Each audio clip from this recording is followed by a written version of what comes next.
नमस्कार मित्रों, आप सभी का गुड फ्रेंड्स क्लब में हार्दिक स्वागत है। आज फिर मैं आपके सामने एक इतिहास का नया टॉपिक लेकर हाजिर हूँ। इससे पहले हमने 16 महाजनपदों का अध्ययन किया था और आज हम जैन संप्रदाय के बारे में चर्चा करेंगे। इसके बारे में इसके मुख्य टॉपिकों को थोड़ा विस्तार से देखेंगे जो एग्जाम के लिए अपने लिए इम्पोर्टेंट है। ठीक है, तो चलिए हम अपने टॉपिक की ओर बढ़ते हैं। अपना टॉपिक है जैन संप्रदाय। तो यहाँ पे आपने थोड़ा सा ध्यान दिया होगा, बहुत सी जगह जैन धर्म लिखा होगा या बौद्ध धर्म लिखा होता है। तो जैन धर्म और संप्रदाय एक ही होते हैं या अलग अलग होते हैं, दोनों में डिफरेंस है या नहीं है? तो मैं आपको बता दूं कि धर्म और संप्रदाय में थोड़ा डिफरेंस होता है। धर्म क्या है? धर्म तो सभी मानव जाति के लिए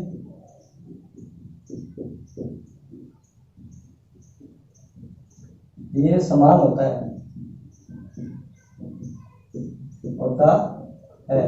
और संप्रदाय क्या है? संप्रदाय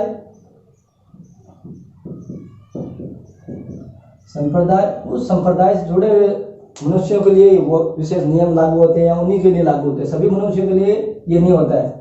जो इस संप्रदाय से जो संप्रदाय बना हुआ है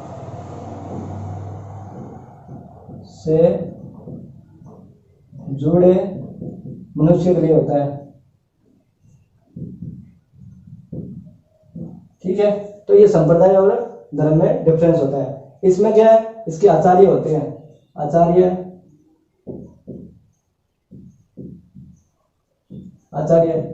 जो नियम बनाते हैं,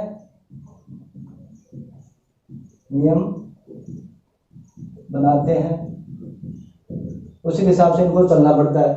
पर धर्म एक आचार्य कुछ लोगों के लिए नियम नहीं बनते। वो एक बार नियम बन गए, सबके लिए बन गए और उनको समय अनुसार, परिस्थिति अनुसार थोड़ा बदलाव किया जा सकता है, बदल सकते हैं उनको। तो ये धर्म में सरलता होती है। सरलता होती है। इसमें ये सरलता नहीं होती। इसमें जो नियम बना दिया आचार्य ने, वो नियमों को आपको पालन करना पड़ेगा। भले आज कैसी भी परिस्थितियां हो, उस समय कैसी परिस्थितियां हो, जब ये संप्रदाय बनते हैं वो कुछ कारण विशेष के कारण बनते हैं, उसमें समस्याएं होती है, उस समस्याओं के कारण वो संप्रदाय बनते हैं। बाद में वो वैसे चलते रहते हैं, उनमें कोई बदलाव नहीं किया जाता। पर धर्म में समय अनुसार बदलाव कर सकते हैं। सभी मनुष्यों के लिए समान होता है। इसमें सभी के लिए समान नहीं होता है। जो इस संप्रदाय से जुड़ा हुआ, जैसे जैन से जुड़ा हुआ, जैन नियमों का पालन करेगा। बौद्ध से जुड़ा हुआ बौद्ध संप्रदाय के नियमों का पालन करेगा। शैव वाला शैव संप्रदाय के हिसाब से, वैष्णव वाला वैष्णव संप्रदाय के हिसाब से नियमों का पालन करेगा, उन्हीं के हिसाब से वो चलेगा। पर धर्म में ऐसा नहीं है। संप्रदाय किससे निकलता है? धर्म से ही संप्रदाय निकलता है। संप्रदाय धर्म से निकलता है, पर धर्म संप्रदाय से नहीं निकलता। ये जितने भी संप्रदाय निकले हुए हैं धर्म से ही निकले हुए हैं। ठीक है, अब बात अगली आती है, इसके बारे में बहुत ज्यादा चर्चा किसी अन्य टॉपिक में बाद में करेंगे। अब बात आती है कि संप्रदाय बने क्यों, ऐसी क्या वजह थी जब धर्म बन गया? धर्म अच्छा है, सबके लिए समान है और इसको बेस्ट भी मानते हैं। फिर ये संप्रदाय बनने का कारण क्या है? तो उसके बारे में और चर्चा कर लेते हैं कि भी धर्म बनने के बाद में ये संप्रदाय क्यों बने। और धर्म एक ही है। धर्म वो है सत्य सनातन वैदिक धर्म। सत्य सनातन वैदिक धर्म वो एक ही धर्म है। उसके बाद में बहुत सारे संप्रदाय बने थे, लगभग 62 संप्रदाय माने जाते हैं। ठीक है, तो संप्रदाय उदय होने का कारण,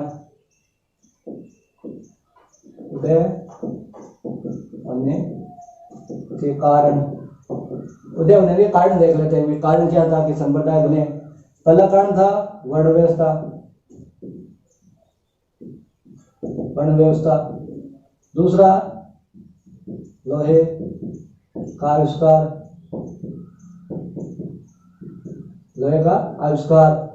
पहला, दूसरा, तीसरा था सिक्कों का प्रचलन और चौथा था युद्ध। ये थे 4 कारण।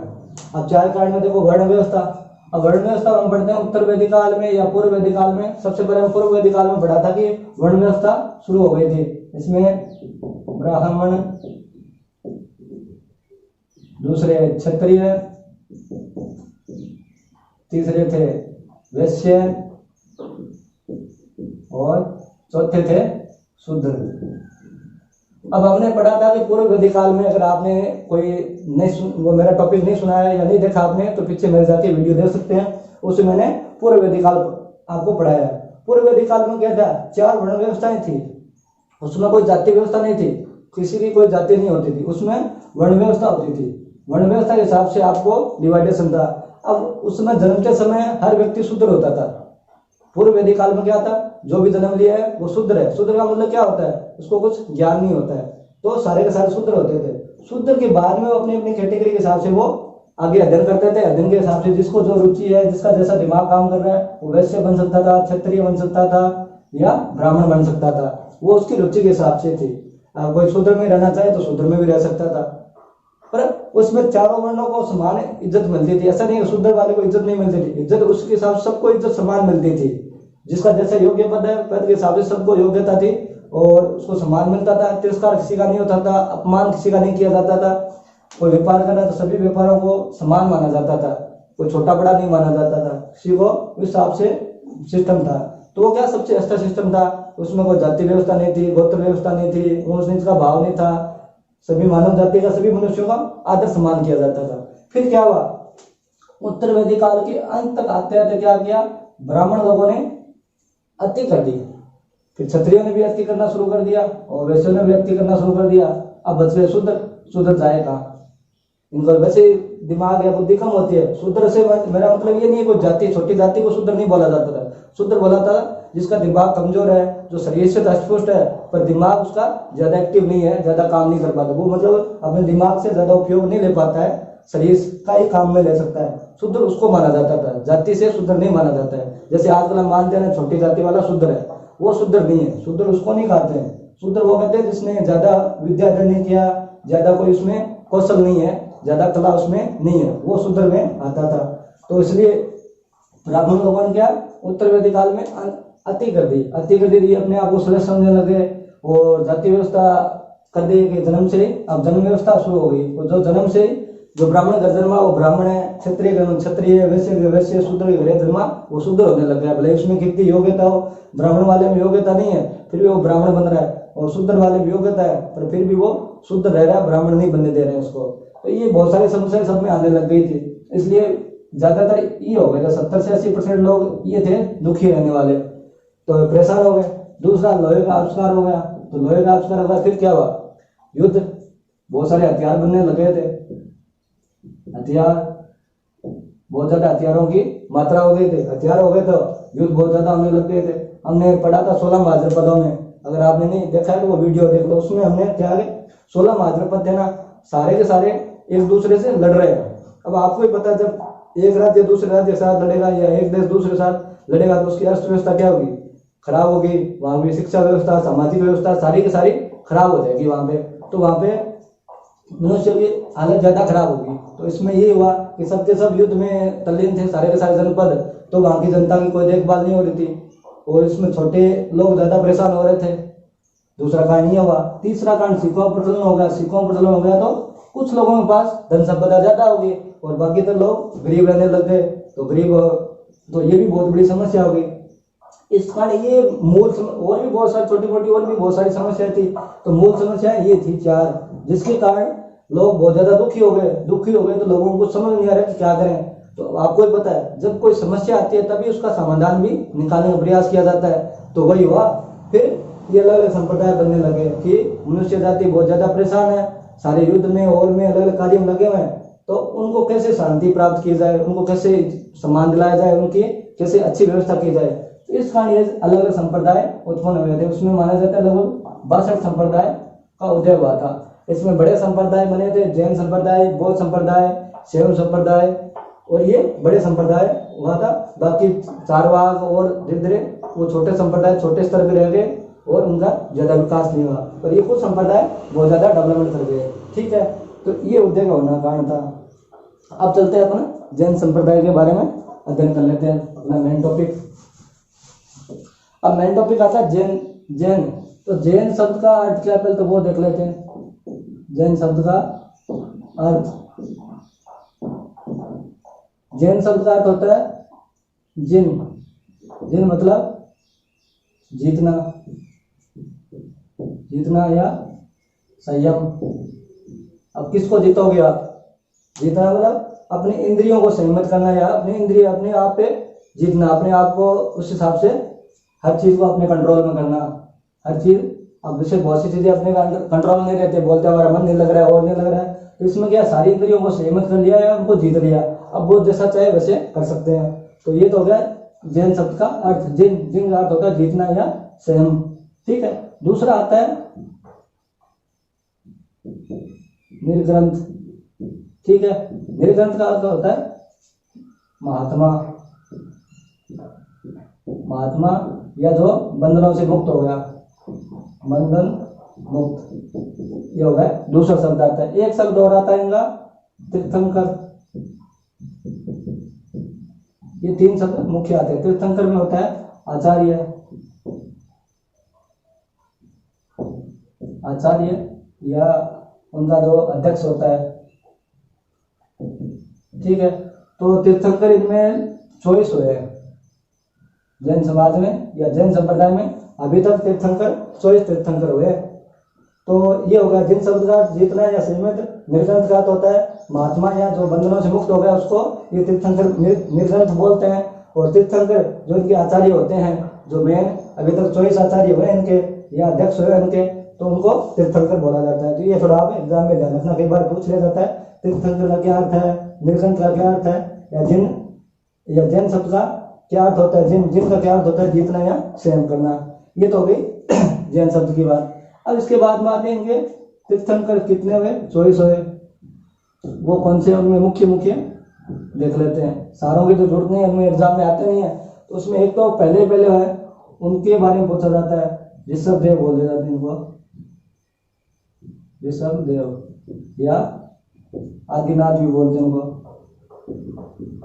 आदिनाथ। ठीक है, ये इनके सबसे पहले जैन संप्रदाय के पहले तीर्थंकर आचार्य हैं, ये अध्यक्ष हैं जिन्होंने जैन संप्रदाय की स्थापना की थी। ठीक है, अब इनको उसमें चिन्ह भी दिया जाता था, अलग अलग चिन्ह होते थे इनके प्रत्येक के। चिन्ह में इनको दिया था वृषभ का, वृषभ बोल दो, या बैल या बुल का इनको चिन्ह मिला हुआ है। तो सबसे पहले ऋषभ देव या आदित्यनाथ आ गया, इनका चिन्ह पूछे तो वृषभ, बैल या बुल ये बोल सकते हैं। फिर आते हैं दूसरे नंबर के बारे में पूछा जाता है, दूसरे नाम है अजीतनाथ, अजीतनाथ। ठीक है, अजीतनाथ दूसरे नंबर के, इनको चिन्ह दिया गया था हाथी का। ठीक है, इनको हाथी का दिया गया था। इसके बारे में डायरेक्ट पूछा जाता है 16 नंबर वाले में कई बार पूछा जाता है, तो शांतिनाथ, शांतिनाथ। ठीक है, और इनको हिरण का दिया गया था, हिरण। कई बार इनके चिन्ह पूछ लिया जाता है कि इनको चिन्ह कौन सा है, या इनके नाम के हिसाब से पूछते हैं। फिर डायरेक्ट आता है 22वें नंबर के बारे में पूछते हैं, अरिष्ट नेमी, अरिष्ट नेमी, या इनको नेमिनाथ के नाम से भी जाना जाता है, नेमिनाथ। ठीक है, और इनका कई बार पूछ लिया जाता है कि ऐसे कौन से महात्मा है जिनका ऋग्वेद में वर्णन है, तो इनका ऋग्वेद में वर्णन मिलता है। ठीक है, तो ये आप थोड़ा ध्यान रखना कि ऐसे कौन से, कई बार पूछ लिया जाता है ऐसे कौन से तीर्थंकर है जो जैन समाज के जिनका ऋग्वेद में वर्णन आता है, तो अरिष्ट नेमी या नेमिनाथ का आता है। ठीक है, अब आता है 23 नंबर। 23 नंबर में इनके है पार्श्वनाथ, पार्श्वनाथ। इनको चिन्ह मिला था सांप का। ठीक है, इनको सांप का मिला हुआ है, और ये वाराणसी के थे, कई बार पूछ लिया था कहाँ के थे, वाराणसी से ये पार्श्वनाथ थे। और 24 नंबर आते हैं महावीर स्वामी।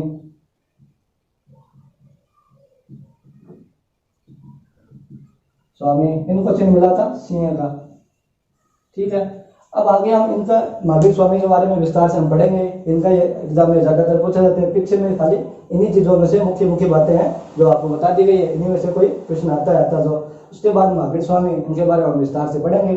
ठीक है, तो ये हो गए इनके तीर्थंकर। तो तीर्थंकर के बारे में पूछे तो ये मोहन 6 ये तीर्थंकर है, मेन मोटे मोटी टोटल चॉइस है, और टोटल पूछे था आपको। अब अपन महावीर स्वामी के बारे में अध्ययन कर लेते हैं। अब उनके बारे में अलग अलग जगह से प्रश्न आते रहते हैं, मुख्य वही है, और स्टार्टिंग में ये नहीं है जो आपको इम्पोर्टेंट थे वो सारे बता दिए। अब आगे बात चलती है महावीर स्वामी के बारे में अध्ययन करेंगे। पावे। ठीक है, पहले बहुत तो इनका जन्म कब हुआ था वो देख लो, जन्म के बारे में कई बार पूछा जाता है। तो जन्म इनका हुआ था 540 बीसी में माना जाता है। ठीक है, ये याद रखना। और जन्म स्थल पूछे तो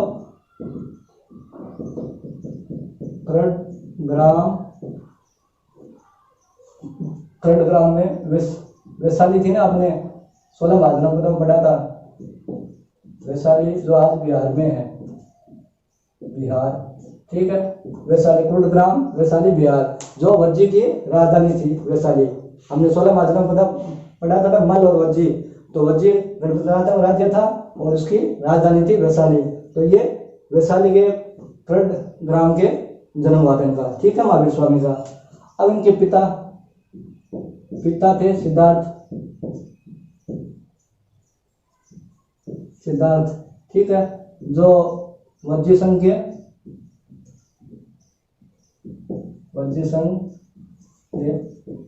यात्रक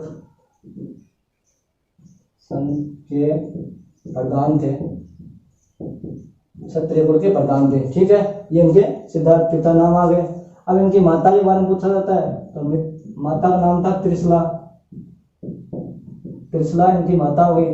जो लक्ष्मी प्रदेश है ना अपने नेपाल का, लक्ष्मी नरेश चेतक की बहन थी इनकी माता, जो नेपाल में आता है। ठीक है, इसके बाद में बात आती है इनकी पत्नी की पूछते हैं। पत्नी का नाम था यशोदा।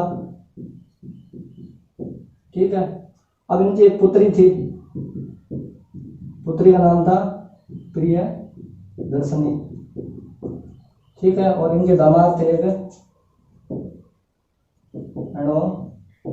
अणोजा। ठीक है, अणोजा इनके दामाद थे। पुत्री का नाम था प्रियदर्शनी और दामाद थे अणोजा। ठीक है, अब इनकी अगली बात आती है, पुत्री हो गई और ये गृह कब त्याग किया था? इन्होंने 30 वर्ष की उम्र में गृह त्याग किया था। ठीक है, ये हो गई इनके गृह त्याग की बात। फिर इनकी बात आती है, इनके प्रथम शिष्य कौन थे? प्रथम शिष्य, तो प्रथम शिष्य के बारे में कई बार पूछ लिया जाता है। तो मखाली घोषाल इनके प्रथम शिष्य थे और इन्होंने आजीवक संप्रदाय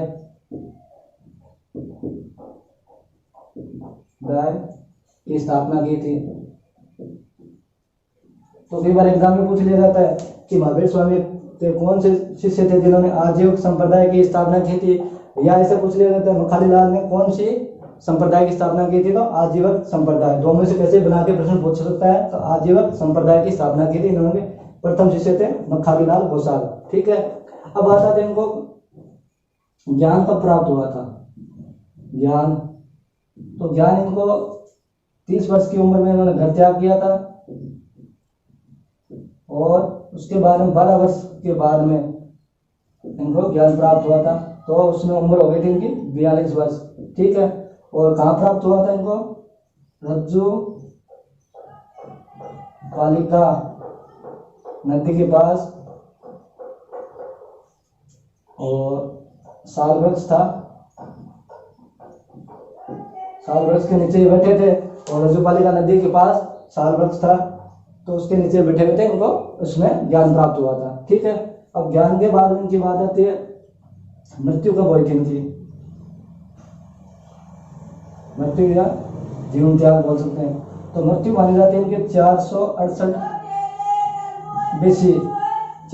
BC में पावपुरी बिहार में इनकी, बिहार ये याद रखना, पावपुरी बिहार ग्राम था, बिहार में इन्हें जन्मे थे और बिहार के पावपुरी ग्राम में इनका देहांत हो गया था, निधन हो गया था। ठीक है, ये हो गया इनके बहन में इनका परिचय। अब इनके बाद में बात आती है, इन्होंने पहले बहुत इनके पंच महाव्रत आते हैं, पंच महाव्रत ये महावीर स्वामी का परिचय हो गया। महावीर स्वामी परिचय वाले इन्होंने पंच महावर दिए थे, तो इसमें 4 तो पहले से थे। एक तो था इनका सत्य, दूसरा था अहिंसा, अहिंसा, और तीसरा था अस्तेय,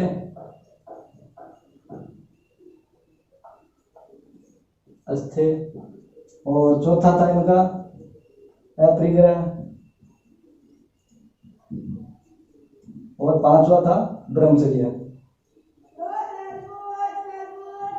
ब्रह्मचर्य इनमें सत्य आता है। सत्य मतलब अपने को असत्य, झूठ नहीं बोलना है, हमेशा सत्य बोलना है। कुछ भी हो जाए आपके साथ तो हमेशा सत्य बोलना है। अहिंसा मतलब कोई हिंसा नहीं करनी है अपने को। हिंसा में इसलिए बोला जाता है कि इसमें ये समाज ज्यादा, इसमें बौद्ध और जैन धर्म का प्रभाव था, तो धीरे धीरे अपने राज्य लोग युद्ध करना बंद कर दिया, और धीरे धीरे फिर सभी ने हथियार छोड़ दिए। हथियार छोड़ दिए तो इसमें भारी आक्रमण ज्यादा होने लगे थे, क्योंकि इन्होंने बोला अहिंसा नहीं करनी, मतलब कुछ भी नहीं करना है। तो कुछ परिस्थितियों के लिए था कि उसमें 16 महाजनपद है, एक दूसरे से लड़ रहे थे, तो इसलिए समाधान के लिए बोला था इन्होंने कि हिंसा नहीं करनी अपने को। पर इन्होंने हिंसा का फिर अति ज्यादा अर्थ ले लिया, जिससे अपने राज्य, अपने भारत के सभी राजा ने हथियार छोड़ दिए। धीरे धीरे हथियार छोड़ दिए तो विदेशी शक्तियां आक्रमण करने लग गई थी। ये अपने को बाद में नुकसान भी हुआ था। उस समय तात्कालिक तो सही था, पर बाद में नुकसान हुआ था। अहिंसा का इन्होंने ज्यादा अति अर्थ ले लिया। अहिंसा का अर्थ होता है कि आपको जहाँ आवश्यक नहीं हो वहां पे हिंसा नहीं करनी है, आवश्यकता है तो वहां पे तो आपको करनी पड़ेगी। मान लो कोई गलत व्यक्ति है, दुष्ट व्यक्ति अत्याचार कर रहा है, तो उसको तो दंड देना ही है, पर इन्होंने बोला उसको भी दंड नहीं देना है, तो ये अपने को नुकसान हुआ। हिंसा का अर्थ यही होता है कि आप अनावश्यक हिंसा मत करो, आवश्यक है वहां पे हिंसा करनी है तो वहां पे करनी ही पड़ेगी अपने को, ठीक है। ये होगा हिंसा का। अस्तेय, अस्तेय मतलब अपने को चोरी नहीं करनी है। इसका अर्थ होता है चोरी, चोरी नहीं करना। ये बात सही है, अपने को कोई चीज की चोरी नहीं करनी चाहिए। मेहनत करो, कमाओ, या किसी से मांग के ले सकते हैं, और चोरी नहीं करनी चाहिए। अपरिग्रह, अपरिग्रह का अर्थ है धन इकट्ठा नहीं करना, आवश्यकता से अधिक, आवश्यकता से अधिक, अधिक धन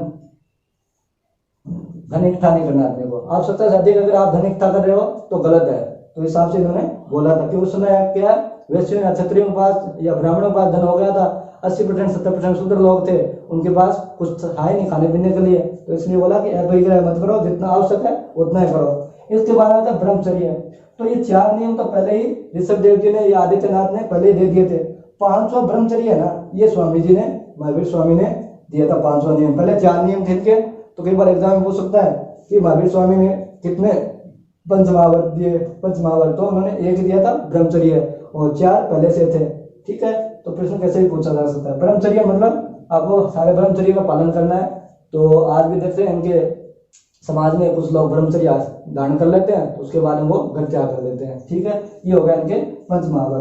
और पंचमहावर के बाद आते हैं इनके साहित्य क्या थे, और ज्ञान का किस चीज में विश्वास करते थे, इनके त्रिरत्न, वो बारे में और अध्ययन कर लेते हैं, ठीक है। ये हो गए इनके स्टार्टिंग में महावीर स्वामी का हमने अध्ययन कर लिया। अब इनके धर्म में और क्या क्या चीजें हैं, कहाँ कहाँ प्रश्न आते हैं, उनके बारे में और अध्ययन कर लेते हैं। अगला बात आता है इनका जैन साहित्य। जैन साहित्य, जैन साहित्य में इनको आगम बोला जाता है। इनके जैन साहित्यों को आगम बोलते हैं। आगम में इनके 12 तो अंग है, ठीक है, और 12 ही उपांग है, उपांग, ठीक है, और 10 प्रकीर्ण है, 10 प्रकीर्ण आते हैं, और 6 सूत्र आते हैं, और 4 मूल सूत्र है इनके, ठीक है। ये बात याद रखना, 4 मूल सूत्र हो गए इनके। तो इनके जैन साहित्य को क्या बोला जाता है, आगम बोला जाता है। आगम में 12 अंग, 12 उपांग, 10 प्रकीर्ण, 6 सूत्र, 4 मूल सूत्र हो गए, ठीक है। अब उनके बाद में आती है कि इनकी ज्ञान कैसे प्राप्त होता है, इनको ज्ञान प्राप्त। तो ज्ञान एक तो इनका था मन से, ठीक है, मन, दूसरा श्रुति, तीसरा आता है इनका अवधि, चौथा आता है कैवल्य,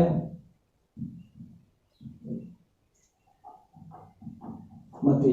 ये इनके ज्ञान प्राप्त है मन, श्रुति, अवधि, कैवल्य और मति। मति में मन में जो आ जाता है, जो मन से ज्ञान है। श्रुति मतलब सुनना, सुन के जो ज्ञान प्राप्त हो रहा है। अवधि, अवधि मतलब दिव्य ज्ञान, दिव्य ज्ञान को बोलते हैं। कैवल्य मतलब जो पूर्ण ज्ञान प्राप्त हो गया, पूर्ण ज्ञान प्राप्त होने के बाद इनको कैवल्य बोला जाता था। मति मतलब इंद्रियों द्वारा, इंद्रियों द्वारा ये इनके ज्ञान प्राप्त के साधन थे। मैंने तो मन से, जो मन है उनसे प्राप्त होना, मन को ये राय बोलते हैं। उससे श्रुति मतलब सुन के, अवधि मतलब दिव्य ज्ञान जो इनको प्राप्त होता है, जो हो गया। कैवल्य मतलब इनको पूर्ण ज्ञान प्राप्त होने के बाद कैवल्य होता था। और मति मतलब इंद्रियों द्वारा जो ये ज्ञान ग्रहण करते थे, तो ये इनका ज्ञान प्राप्ति का था। दूसरा आता है इनके, कई बार त्रिरत्न पूछे जाते हैं, इनके रत्न कौन से हैं? त्रिरत्न। तो त्रिरत्न में इनके एक तो है सम्यक ज्ञान, दूसरा बोला जाता है सम्यक दर्शन या ध्यान भी बोलते हैं, ठीक है। तो तीसरा इनका सम्यक आचार, ठीक है। सम्यक आचार, सम्यक ज्ञान, सम्यक दर्शन, सम्यक आचार, ठीक है। या हाँ ठीक है, आचार। ये होंगे त्रिरत्न हो गए, ठीक है।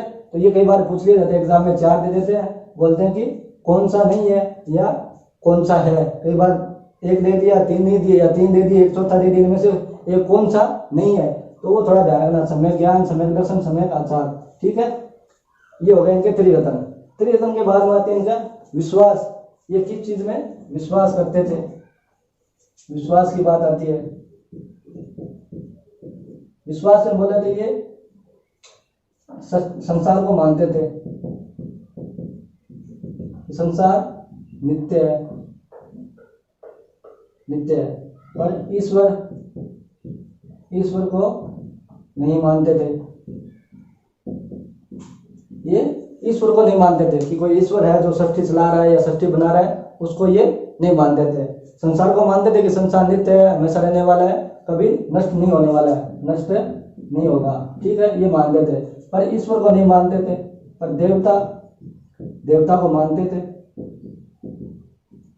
मानते हैं। देवता को ये मानते हैं कि देवता है जो ये कार्य कर रहे हैं, जो मैनेजमेंट जो भी पृथ्वी पर सारा कार्य हो रहा है वो देवताओं के द्वारा हो रहा है। देवता पवित्र आत्मा है, ठीक है। पर ये मानते थे जो कैवल्य प्राप्त कर लेना वो उनसे नीचे देवता है। कैवल्य प्राप्त करने वाली आत्मा इनसे ऊपर होती है, देवता उनके नीचे मानते थे। देवता को उनसे छोटा मानते थे।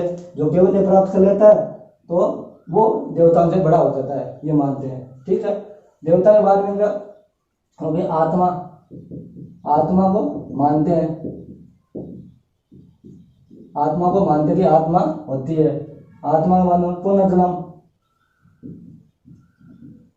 पुनर्जन्म को मानते हैं कि आत्मा है तो आत्मा तो पुनर्जन्म भी लेंगे, ये भी ये मानते हैं। और कर्म, कर्म को भी ये मानते हैं।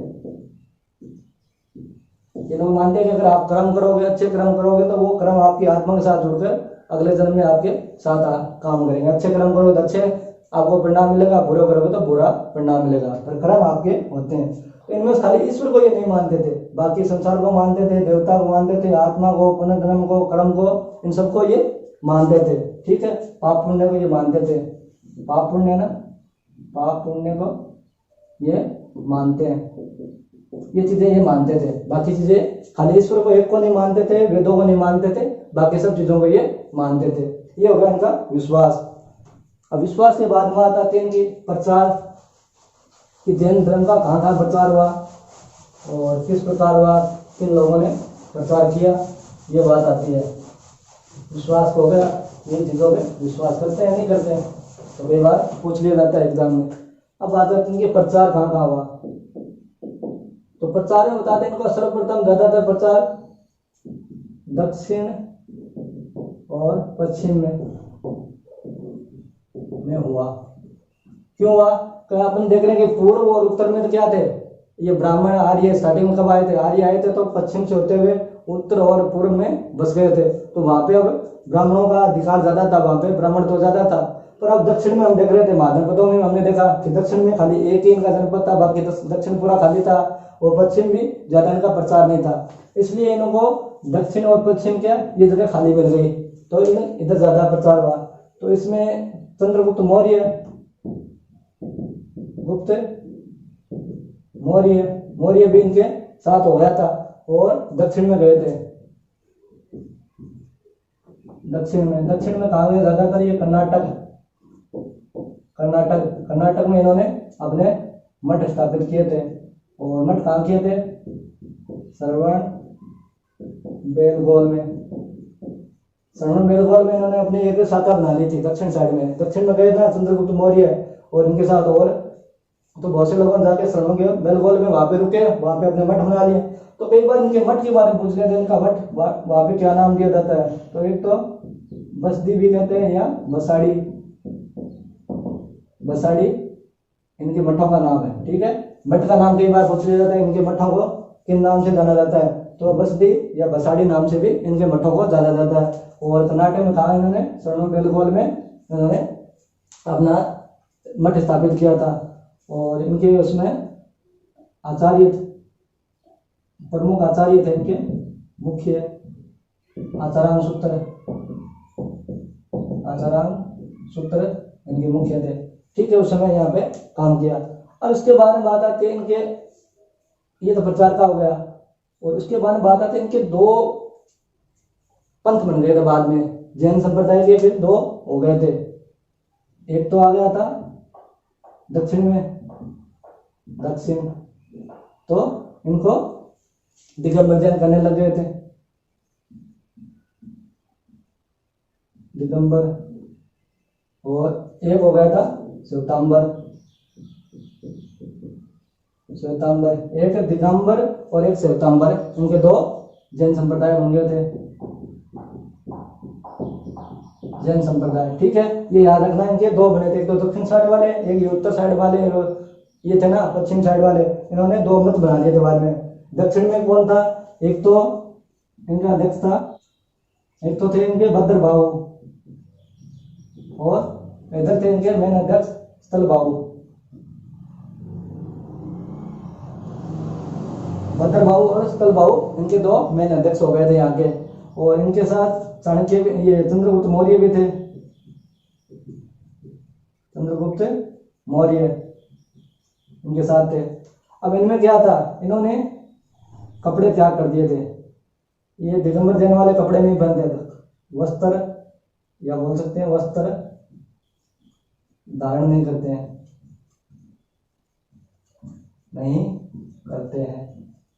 और स्थल भाव वाले ये श्वेत वस्त्र पहनते हैं। अब ये बताओ, ये दक्षिण की तरफ इसलिए गए थे, उसमें क्या है कि बहुत बड़ा अकाल पड़ा था। अकाल पड़ने से क्या है, लोगों की और ज्यादा हालत खराब हो गई। तो इसलिए इन्होंने ज्यादातर, कुछ लोग तो इधर दक्षिण साइड में आ गए, कुछ इधर उत्तर साइड में भी अपना प्रचार प्रसार करने लग गए थे। तो ये दक्षिण साइड वाले आए तो उसमें क्या अकाल था, किसी के पास खाने पीने की चीज नहीं थी, तो वस्त्र कहाँ से आते? तो इसलिए उन्होंने क्या है, उस समय परिस्थिति के हिसाब से अपने वस्त्रों का त्याग कर दिया था कि हम वस्त्र त्याग कर दिया, वस्त्र नहीं पहनेंगे, क्योंकि खाने पीने की वस्तु नहीं है तो वस्त्र कहाँ से लाएंगे? फिर ये आचार्य होते हैं, बड़े बड़े होते हैं, उनके लिए फिर वस्त्र तो नए वस्त्र चाहिए, तो वस्त्र धारण कहाँ से करें? पैसे नहीं है पब्लिक के पास, ये तो लोगों का दुख मिटाने आ रहे थे, तब लोगों के पास कुछ था ही नहीं, तो इसलिए उन्होंने वस्त्र त्याग कर दिया उस समय थी। और इन्होंने वस्त्र नहीं त्याग करके इन्होंने सफेद वस्त्र धारण कर लिए कि बोले कि एनर्जी को बचाना है, तो श्वेत वस्त्र ये ऐसे हैं जो एनर्जी कुछ कम खर्च करते हैं, तो इसलिए उन्होंने श्वेत वस्त्र धारण कर लिए। तो अब आपको मैं बात बता दूं कि उसमें परिस्थिति थी कि अपने को पास वस्त्र नहीं है, अकाल पड़े हुए हैं, तो वस्त्र त्याग कर दो। पर आज वो परिस्थिति नहीं है, तो आज तो हमें वो चेंज कर लेना चाहिए। पर संप्रदाय में क्या होता है, जो एक बार नियम बन गया ना, तो जब तक उनके कोई आचार्य जब तक नहीं आएंगे, वो नियम नहीं बदलेंगे, तब तक नियम नहीं बदला जाएगा। संप्रदाय में जो एक बार किताब उन्होंने लिख दी आचार्य ने, तो वही नियम रहेंगे। तो आज भी ये लोग वस्त्र धारण नहीं करते हैं। तो अपने सोचने वाली बात है कि उसमें तो परिस्थितियां थी ये कि अकाल पड़ा हुआ है, कुछ खाने पीने को है नहीं, तो वस्त्र कहाँ से दान करें? उस समस्या को देखते हुए इन्होंने वो त्याग किया था। पर आज हम उसी परिपाटी को लेते हुए आगे चल रहे हैं और उसी को आज निभा रहे हैं, जो गलत है मेरे हिसाब से, और आप खुद समझदार हो। ठीक है, ये तो हो गई बात संप्रदाय की।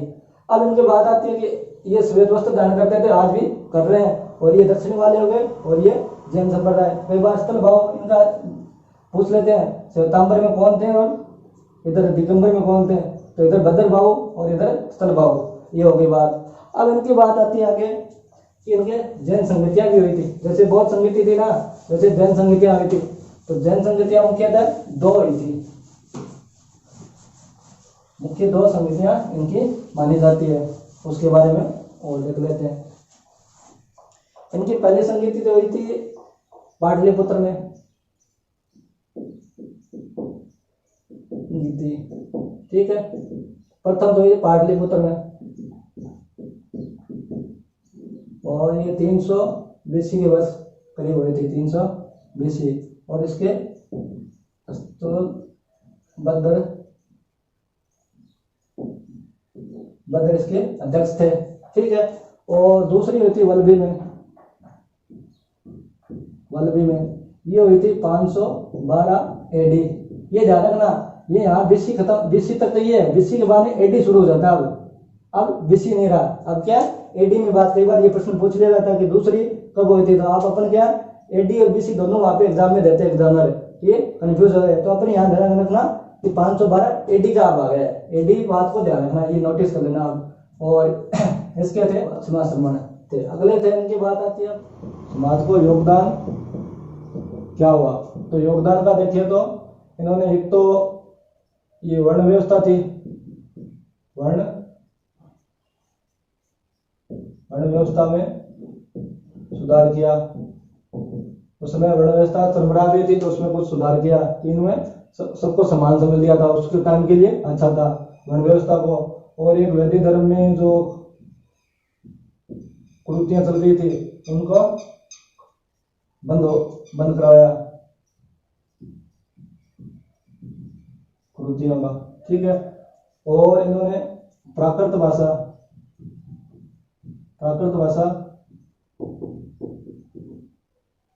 और संस्कृत भाषा, कन्नड़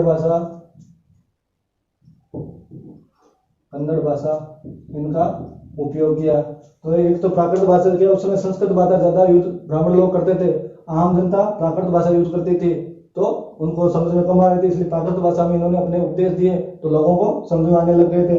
जहाँ संस्कृत अधिक थी वहां पे संस्कृत का इन्होंने उपयोग किया, और कन्नड़ भाषा जो साउथ की तरफ गए तो वहां पे कन्नड़ भाषा का इन्होंने उपयोग किया, ठीक है। और उसके बाद में इन्होंने अपभ्रंश का व्याकरण तैयार किया, ठीक है। इन्होंने व्याकरण तैयार किया। ये हो गए इनके योगदान, उसमें इनके धर्म बनने का योगदान तो ये योगदान सबको मिला। इसके बाद में इनके दो मुख्य ग्रंथ थे साहित्य, इनको एक को तो कल्प सूत्र बोलते हैं, जिनको भद्रभाव ने लिखा था, संस्कृत में लिखा था, ठीक है, संस्कृत में। दूसरा लिखा था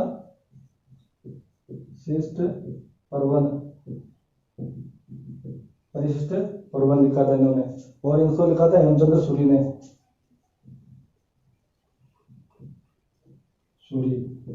ये हो गए इनके मुख्य बात।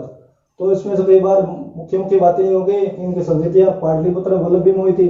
और एडी का याद रखना, कई बार एडी वाला ये पूछ लिया जाता है, ठीक है। और इनका योगदान के बारे में से कोई पूछा नहीं जाता है, हाँ। और साहित्य के बारे में पूछ लिया, एक वो भगवती सूत्र भी था इनका, जिसमें 16 महाजन पदों का वर्णन मिलता है, ठीक है। ये उनके साहित्य हो गए। तो ये हो गया, हमने जैन संप्रदाय कंप्लीट कर लिया।